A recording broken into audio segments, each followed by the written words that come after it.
But two guys in that like round four range that I've had my eye on are Bud Clark and Zakee Wheatley. I'm a Michigan fan and grad destined, so Tyrone Wheatley's kid is playing college somewhere. I'm gonna have my eye on him.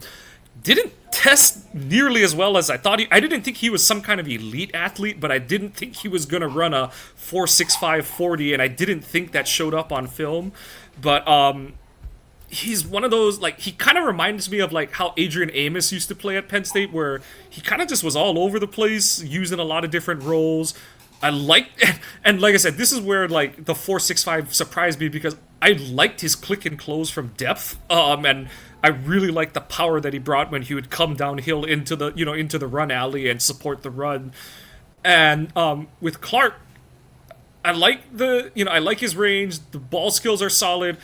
And then the big question for me is like, what does 188 pounds mean to a lot of different teams? And like the Packers are one of the ones where they like their guys to have a certain amount of stockiness to them. They don't care for super skinny prospects, but round four, maybe even five is where you're getting into that range where it's like the rest of the player is a really good player, and like what's a couple trips to Culver's stopping you from getting this guy? So how are Wheatley and how do Wheatley and Clark measure up for you as prospects? Yeah, so I mean, I'll start with Wheatley. To me, I think a lot of the teams that are going to be interested in McNeil Warren early are going to look at Wheatley as a guy who could be had for cheaper because he's going to be that early day three. Maybe someone falls in love with him at the end of the third, but I probably in day three in the fourth or fifth round, opposed to McNeil Warren, who's going to be a first or second round pick.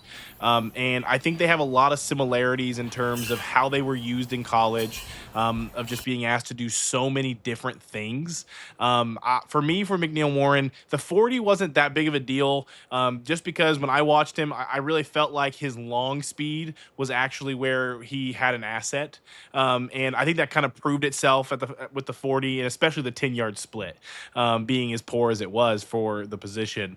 I felt like that kind of verified that for me, but I really do think as the play gets going, he has plenty enough speed to make plays. And I think we always saw him around the ball at Penn State, and I think that's a big thing to watch, especially for guys that get asked to play in the box and get asked to play with their instincts a lot, like he did.